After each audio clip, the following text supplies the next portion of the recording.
Hello, everybody, and welcome to Taking Control, the ADHD podcast on True Story FM. I'm Pete Wright, and I'm here with Nikki Kinzer. Hello, everyone. Hello, Pete Wright. Oh, Nikki, this one is for the two of us. Selfishly, this episode... But opposite. Yeah, but opposite. Yeah, for sure. I'm very excited about this conversation. We're going to be talking about, we've been talking about relationships on the show for the last several episodes. And we've talked about kids, parents. We just haven't yet talked about really our relationships. The relationship we're in where we have one of the partners has ADHD and the other doesn't. And I cannot think of a better individual to join us this week to help us talk about it. Before we dig in, though, let me tell you a little bit about the show. Make sure you head over to takecontroladhd.com to get to know us a little bit better. You can listen to the show right there on the website or subscribe to the mailing list, and we'll send you an email each time a new episode is released. You can connect with us on Facebook or Instagram or Pinterest at Take Control ADHD. And Discord. Don't forget the Discord. That's our ADHD Discord community. It is super easy to jump into the general community chat channel. It's open to everyone. Just visit takecontroladhd.com/Discord and you will be whisked over to the general invitation and login. But if you're looking for a little bit more, if this show has ever touched you and your relationship with ADHD, if you value the guests that come on and share their insights and wisdom, then head over to Patreon, patreon.com/TheADHD podcast. That is listener-supported podcasting. You are directly influencing, you are directly supporting the work of this show, the community, the folks who are working on the team to make this thing a reality. So, if you're a longtime listener and you've never thought about it, maybe today's the day. You jump over to patreon.com/TheADHD podcast and learn more. Thank you for your support. Ari Tuckman is a psychologist, a certified sex therapist, an international speaker, and author of 4 books on ADHD. Over the last few weeks, as I said, we've been talking about relationships and how we interact with others. Well, today, we want to talk to Ari about the relationship dynamic with one ADHD partner and one non-ADHD partner. Ari, welcome back to the ADHD podcast. It is awesome to hang out with you guys. We're excited to have you back. And the last time you were on the show, thanks to historian and both Nikki and my manager, spiritual manager, Melissa, the last time you were on the show was in 2022. A lot might have happened since 2022. Anything in your life changed? You okay? I'm good. The only thing is I forgot to bring socks to the gym today. So I'm sort of rocking the Miami Vice look, which, feels as good as it looks. So that's cool. But otherwise, I'm good. Ari Tuckman rocking the Miami Vice look. Maybe a new perfect clip for this show. I am so excited.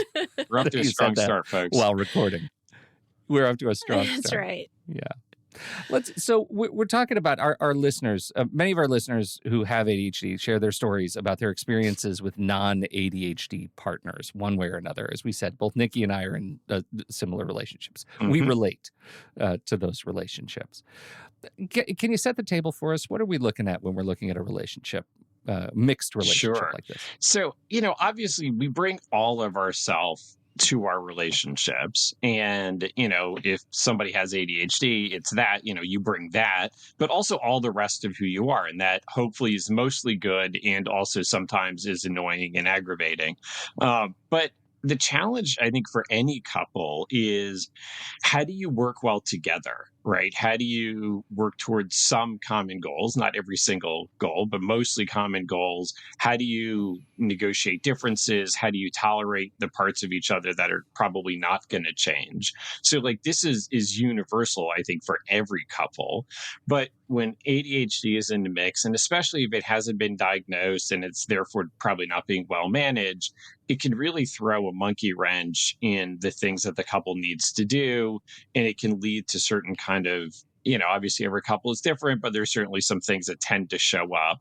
And it just changes the dynamics and the interactions between the couple in some, rather common ways. What are those ways? I'm curious. I'm curious selfishly because I know where I experience it, but I want to know where other people experience it. And I do not have ADHD. My partner does. Pete is coming from, he has ADHD, but his Yep. partner does Yep. not. I mean, the sort of simplest first level of this is if you have ADHD and you're not managing it well, you're probably going to have more trouble kind of checking the boxes on the obligations or responsibilities that you have, right? So, I mean, that's going to show up at school when you're a student. It's going to show up at work. It's going to show up in your personal life when you're single. But when it shows up in your life when you're partnered up, and especially when you have a lot of responsibilities, so you have like jobs and kids and, a house to take care of, it's like, I don't know, like, let's be honest, it's really hard for the non-ADHD partner to just sort of sit there and say like, well, he'll probably pay the mortgage, I guess, right? Um, so, so what happens is the non-ADHD partner often then begins to take on more of that responsibility because they start getting anxious. They see the things that aren't getting done.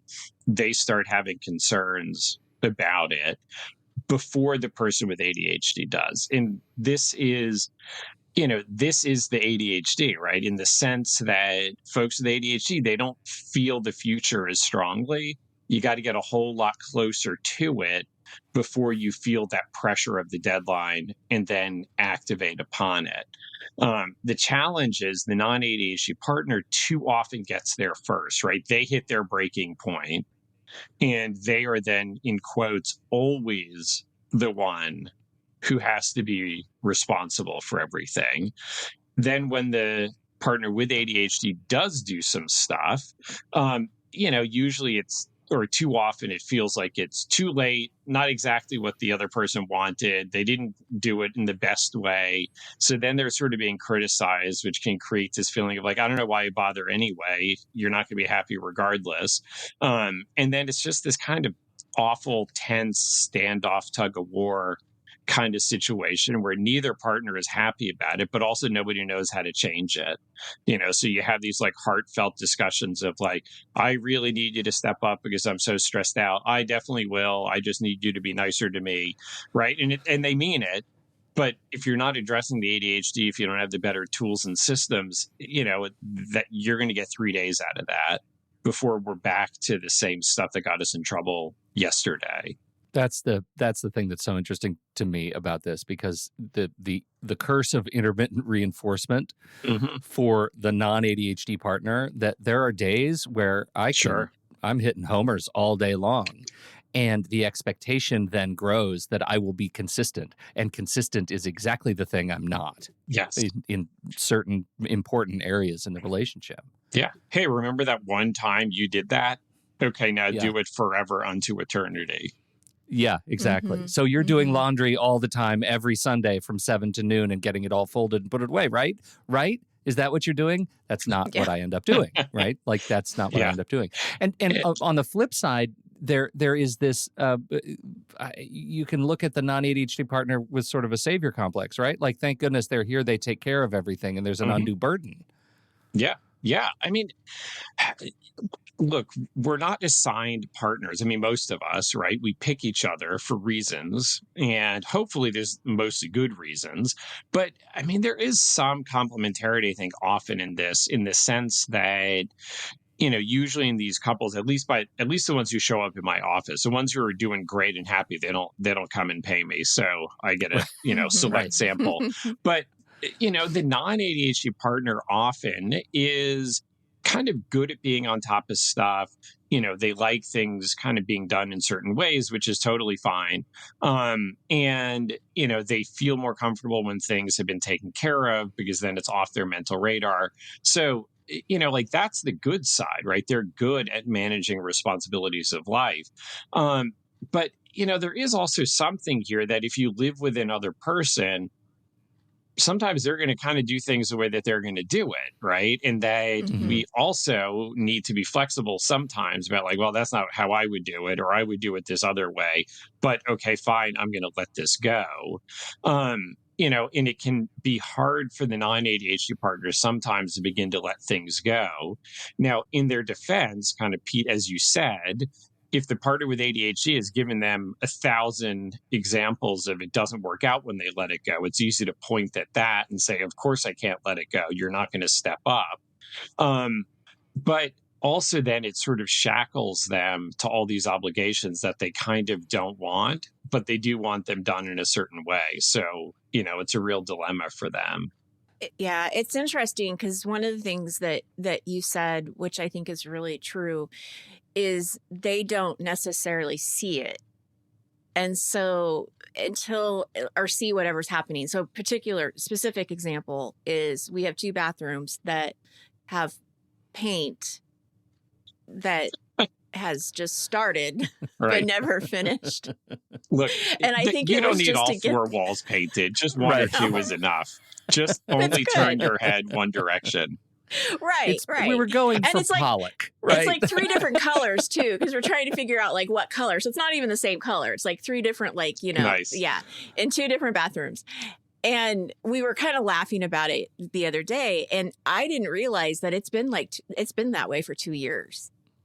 Yeah. And so obviously that's not just on him because I didn't do anything about it. But it's just amazing how long something like that can go on, and you just stop noticing it until it's put back into your attention. And now I want them painted. Right. Now it's all you can see. Right. Well, I think that's really interesting because that relationship, again, when you talk, Ari, about how we choose our partners, right? There is a how often does it feel like partners take on their partner's sort of behavior characteristics, right? Like Nikki maybe on her own would not be blind to the quote accent wall, but because she loves her husband and they have a great relationship, does that happen? I mean, is that a thing that's as she's talking about it, I'm thinking of examples in my own relationship where that absolutely happens. Oh my gosh, I am a curse. I'm infectious. Right. I mean, some of it is the idea of picking your battles, right? Which is a thing we all have to do because we all have more ideas than time.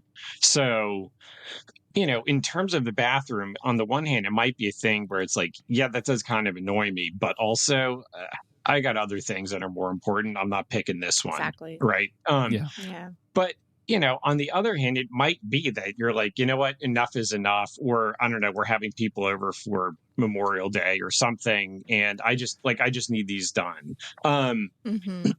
So it's easy in that kind of a situation, especially if you're feeling kind of really kind of burned out and frustrated and resentful and disconnected to then, which it sounds like you're not. So that's awesome for you guys. But if you were, right, often by the time they show up in my office, where it's easy to just come at him and just be like, here it is yet again, you're failing me, you don't do this stuff, I don't know why I trust you, you say you're going to do stuff and you don't, and just sort of hammering at him.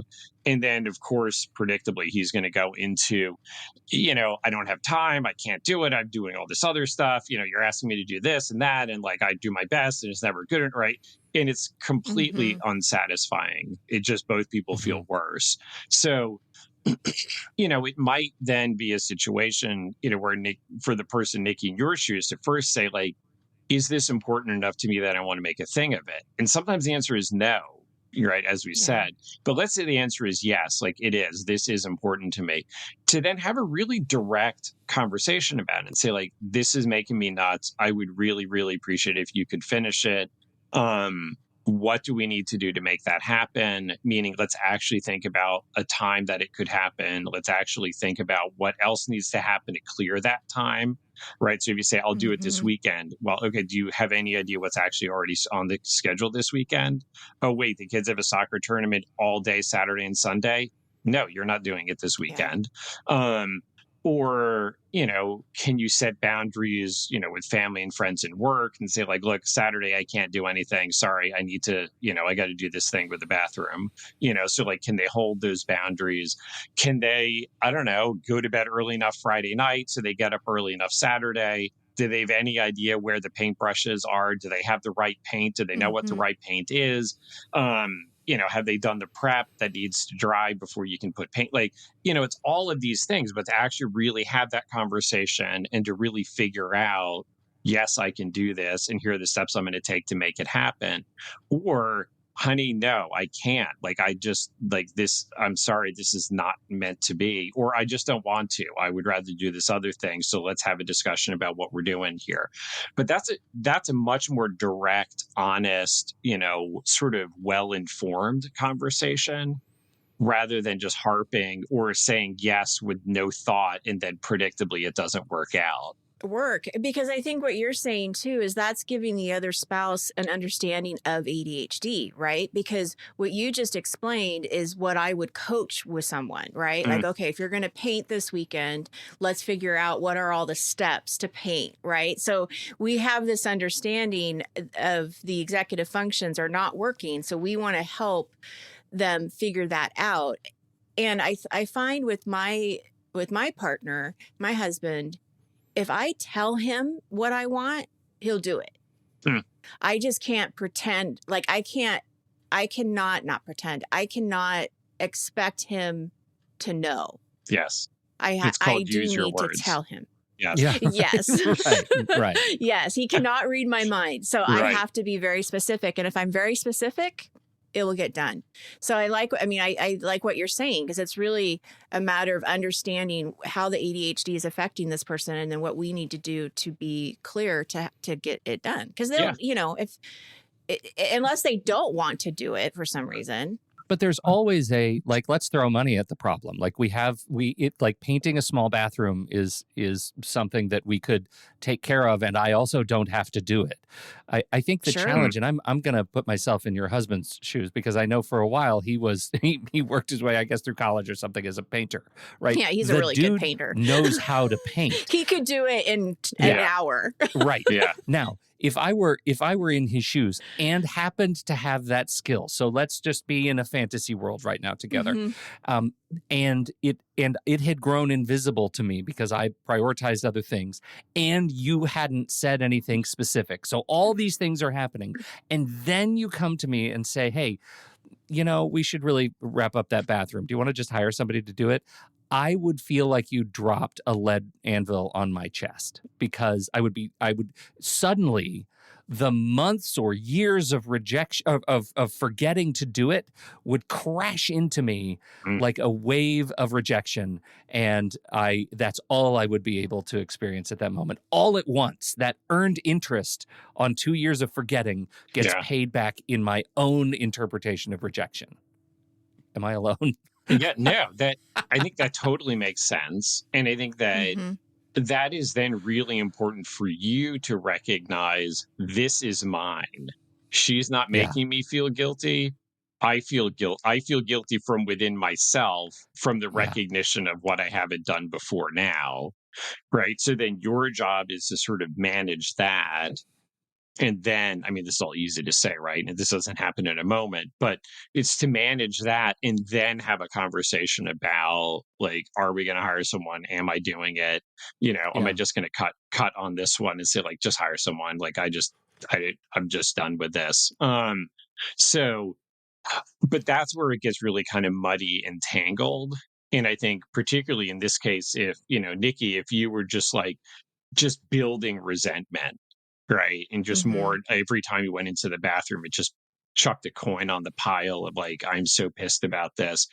At that point, you wouldn't say, honey, I know you've been so busy and I love you so much. I really want to make your life easier. I think you should have time on the weekends to do fun things. I'm just going to hire some guy, right? Like, that's not how it's going to come out, right? No. So, you're going to make it really easy for him to feel guilty about it, and also maybe to blame you for being kind of a bitch about it or whatever. So, so, like, there is all this other stuff that gets more complicated in relationships, which is not at all unique to ADHD, but, ADHD can throw some gas on that fire. For sure. But I think it's also important, in a situation like this, right? Maybe it is an ADHD thing, but also maybe it isn't, right? So the ways it's ADHD related is if your husband said, yes, I'll do it, and then he forgot he had other things, or he didn't check his schedule, or he got distracted, or he mismanaged his time, or he procrastinated, or he forgot to check if he had the right paint and the right amount, right? Like that would be ADHD reasons why he didn't get it done. But Mm-hmm. there are other reasons, like just, I don't know, having a different, sort of priority of saying like, I'm not actually that interested in doing the bathroom. I mean, I know like, yeah, it looks Mm-hmm. ridiculous, but seriously, there's other things I would rather Mhm. do. That's not ADHD. Um, Yeah. or if you say, I really want you to do the bathroom, and he's like, I do not want to do the bathroom, but also I don't really want to have a fight with you right now about it. So I'm going to go, okay, I guess. Right. And then lo and behold, on Saturday morning, the fight comes with interest. So, like, that's a Yeah. conflict avoidance problem. That's a negotiation problem. Or if Mm-hmm. you say, I want you to do, and he's like, and then you like, rear up and clearly you're like, like fire in your eyes. Right. And he's like, oh man, I'm not touching this one. Right. Again, like Yeah. that's a negotiation problem. That's not an ADHD problem. So, I think it's important to know what is going on because that's going to direct you towards what you do with it. You know what I mean? Yeah. Yeah. For So sure. it Mm. what's so interesting. I mean, obviously, so much of this is the learning to communicate as a couple. Some of what I value in my relationship is, and I say this with a well earned spirit of entitlement on myself, is that my wife took it upon herself to understand ADHD and my relationship with it. And as a result, I don't feel like it's an undue burden for the two of us to have a conversation in which she is catering both to our relationship needs, but also to my ADHD. Hmm. And I'm wondering, again, all the way back to, we choose each other, Hmm. how much of this, and I don't want to call it a burden, maybe a responsibility, maybe an honor, does it fall on the non-ADHD spouse to really learn what is ADHD and what is relationship stuff, because we need to communicate about both of those things in potentially different ways. Sure. So I think it's an awesome question. And here's my answer to it. If it feels like she's working harder at it than you are, then that's a setup for trouble. Then she will appropriately get resentful at some point. Um, On the other hand, when it comes to some of this stuff, if she is happier with the outcome, right? So if she says, if you guys are talking about it and she's like, you know what, grab your phone, look at your calendar, let's see what you got. Or wait a second, what's up with the soccer schedule? Can you look that up before we agree? Like, can you just take a look at that? Oh, we are doing this? Okay. Here, put this into your calendar or write down a list like we need rollers and I think we need some spackles, so like write that down. When are you going to get to Hmm. Home Depot to get it? Right. That's not her being your mom. That's her setting up her own happiness. Right. She is more likely to get what she wants, and the relatively little effort of having this part of the conversation has big payoffs in terms of a bathroom that's actually painted by Sunday night. So Right. um like, And thereby setting up my happiness too, right? yes. Because Mm-hmm. I will have a feeling of accomplishment and she will have helped ease me into a project in a way that my brain doesn't naturally do. Yeah. And your job is to not be a surly oppositional teenager and being like, I don't need you to. It's like, no, dude, you do. Like, shut up. You do. Yeah. Don't be a Yeah. jerk. Now, Yeah. granted, if you feel like she's being a bit too much, then like you should be like, honey, like seriously, I got this. But like so both people got their part, right? Like we both got Mm-hmm. to do our part. And I kind of say like you can't expect your partner to behave better than you do. So when that resentment starts to build and they're in your office, what kind of advice do you give this couple? Like, how do they work through this? Especially when they have such strong feelings, right? I mean, assuming by the Yeah. time they're in your office, they're pretty upset. Yeah. Yeah. I mean, there's a long history of hurt there. So Mm-hmm. I'm going to take a line from a couples therapy trainer who's just an absolute master named Ellen Bader. And she talks about making a clean request. So a clean request is, first of all, specific about what you're asking. So in other words, not, I need you to do more around here. I guess, am I dusting the baseboards? Am I loading the dishwasher? Like, what are we doing? Right. So specific in what you're asking. It stays on only one topic, because if you cross 3 or 4 topics, you're not going to address them all. And it doesn't get into sort of like tone or justification, right? Because the problem is, if you throw a bunch of attitude, you're a lot more likely to get your partner defensive and argumentative, and a lot less likely to actually be heard. And it just gives your partner too many other things to kind of debate and argue. So, really being specific about, like, I really, I would like the bathroom painted. It really makes me crazy to see it half done. I feel like I have way too many half done things in my life. Like, I need to get it off of my list. Maybe you don't see it, and that's fine. But like, I see it. Like, every time I go in there, it makes me a little bit crazy. And I just need to feel like I have a little bit more order in my life, and I don't have 4,000 open projects in my mind. Right. Like, so explaining why it's important, talking about yourself, right? Like, this is what it does for me, not saying you're so irresponsible, you don't care, you don't do these things, I'm always the one, right? Because now you've changed the subject, right? We're not talking about the bathroom. Now we're talking about your partner, whether he's a jerk or not. When we're talking about, skills, right? About skills to figure out, like, I'm in a state of duress, not knowing how my level of communication has veered off track with this person that, doesn't seem to understand my ADHD anymore. What does it take to close that gap, to bridge that gap between us again? They're sitting on your couch. Yeah. So the other side of that, clean request would be then, for the receiving person to kind of hear it well, which kind of feed back to, what you were saying, all that other stuff that came up, right? For you to kind of like keep your head on with that. And it might mean to say, I need a minute here, rather than acting, talking out in anger and frustration, defensiveness. But I think that in general, especially when people are kind of new to the diagnosis, it really does come as a relief of like, I'm not a terrible person. You're not a terrible person. It's that we didn't know about this ADHD thing, and it's really made a mess for us. We both tried, but not in the right ways. And more importantly, now there's some hope for better future. Now that we know this, we can address it more directly.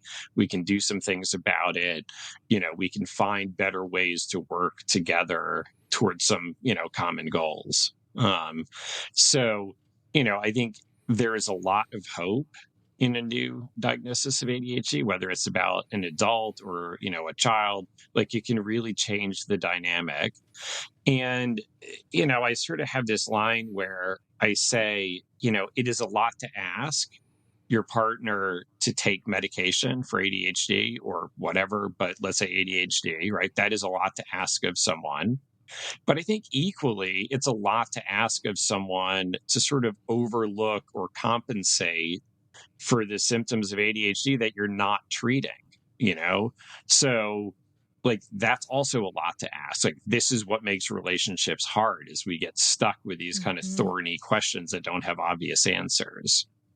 Okay, so I'm going to throw another question that doesn't have an obvious answer, but I'm sure you've seen it in your work. This is a setup, Ari. Run away. Good. Run away. I can take it. We're on the same team. It's going to be fine. When we were talking about parenting ADHD children, like, I have a daughter who has ADHD as well, and I was saying I'm biased because I have the knowledge of ADHD. I understand it. I work with people. I want to help people, so I'm very empathetic to her and to my husband. So they're very lucky to have me. I'm just going to say that. I know. I owe you so much. Every day should be Mother's Day in your house. Exactly. But let's say I didn't have that experience, and you have, well, actually, take me out of it. You have a couple that is in your office, and the non-ADHD partner is just not willing to understand ADHD. Yeah. They don't want to look at the books. They don't want to listen to the podcast that I've been, been asked to listen to. Like they just don't care, or Sure. maybe they care, but they don't. You know what I mean? Like how do you work with that? Yeah, and I would actually say, I don't know if it's necessarily that they don't care so much as they don't Right. Yeah. get it. They don't understand, right? So Mm-hmm. one of the things that one of the points I always sort of hammer on is if you're asking your partner or someone to read or listen or to educate themselves about ADHD somehow, they are not doing that as a favor to you, the person with ADHD, right? And that often in these cases, the non-ADHD partner feels kind of burned out, overburdened. I've already done too much. I don't have it to give. Like, you need to go figure out this ADHD thing and then let me know how it goes. So the sales pitch here is you, non-ADHD partner, you learning about this is going to make your life better, right? It's going to change how you understand your partner.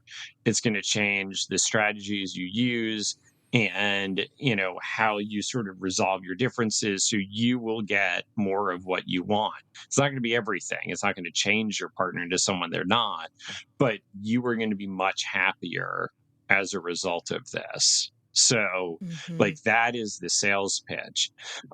You don't have to do anything. Like, you have zero obligation to learn anything about ADHD or change one lick of what you do. But if you do nothing, you are then accepting the fact that you're removing 50% of the power to make things better in this relationship, right? That you're basically saying, Yeah. I'm a bystander on the sidelines to this. My partner needs to do all the work. And then I'm going to really cross my fingers and hope that they do it. Mm-hmm. So that's the deal, right? And that's the deal for every relationship is nothing happens in a vacuum, right? Again, you cannot Mm-hmm. expect your partner to behave better than you do. And if you just sort of sit on the sidelines and hope that they're going to do it and keep doing it and keep doing it and keep doing it, I mean, they might, but I think it's a lot less likely to go as far as you would hope it to. I've got a question about language because you said earlier something that's obviously really important is keeping the statements about us, right? I am experiencing the bathroom in such a way that I could use some help figuring it out, right? Mhm. Like keeping the statements about me. But for those of us with ADHD who struggle with social cues and struggle with like language cues, those are really those sorts of statements are very positive.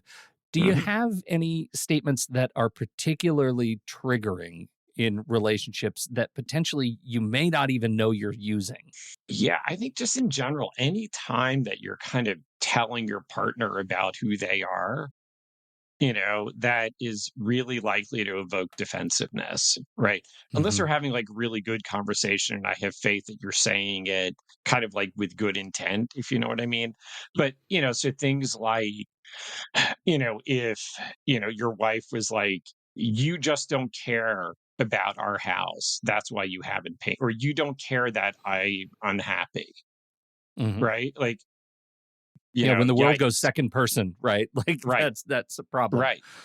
As Yeah. opposed to, it seems like you don't notice that it's not, or I don't know. It seems to me like it doesn't really bother you. And you might say, Hmm. like, yeah, truthfully, I have no idea. Sitting here right now, I have no idea what color paint is on any of the walls in the bathroom.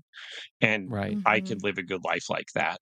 Right. Or maybe it's like, no, honestly, it bugs the hell out of me. Like, seriously, every time I walk past it, it makes me feel a little bit awful. Right. Like, I don't know what's going on, but, let's Mm-hmm. actually ask questions rather than make statements about things like that so that you better understand. And if the answer is, I feel awful about it, then maybe the response is good. We're on the same team. Let's do something about it. If the answer is, Right. honestly, I don't care, like it's fine. Okay, that's cool that like you don't have to feel bad about it, but I feel bad about it. And since we're good teammates and we're generous to each other, I'm going to ask you to do something helpful to me on this, even if you don't care about it. Yeah. Ask questions instead of statements. That's huge. Yes. I think that's a really important key takeaway. Because as soon as you start asking the questions, you're starting to get more information, and it's a lot less defensive at that point. Well, Yeah. and It when I'm compromised, my ADHD exerts itself in statements. Yeah. Mhm. Yeah. Yeah, That's there's a lot less Yeah. filter and interesting. perspective and distance, which is true for all of us when we're tired, Yeah. when we're revved up, when we're like, just kind of spent for the day, right? There's just less filter. Yeah, for sure. Yeah. Somebody's struggling in their relationship. How do they know it's time to seek your help? I think if you keep having all the same fights, like you've done what you can do in terms of, educating yourself about ADHD and about relationships. And you've really thought about like, what is my part and what do I need to do different? What can I do different? What are the things that are kind of hard stops for me that like, I will not do this different? Um, you've done your best to have some better conversations about it. And, hopefully there's some progress, right? Things do get better in some ways, but you're just sort of stuck, right? And you're not getting to a point that you would like it to be. But, what I would really tell you is if you're going to go and do couples therapy, a good couples therapist is going to challenge both of you. We always have a secret agenda when we go to couples therapy that, the couples therapist is going to turn to our partner and say, "You're screwing it all up. This is all on you. Come on, Right. man. Step up." They're going to be on my side. Right, Yeah. right. I'm just going to make my case, and boy, are they going to see it my way.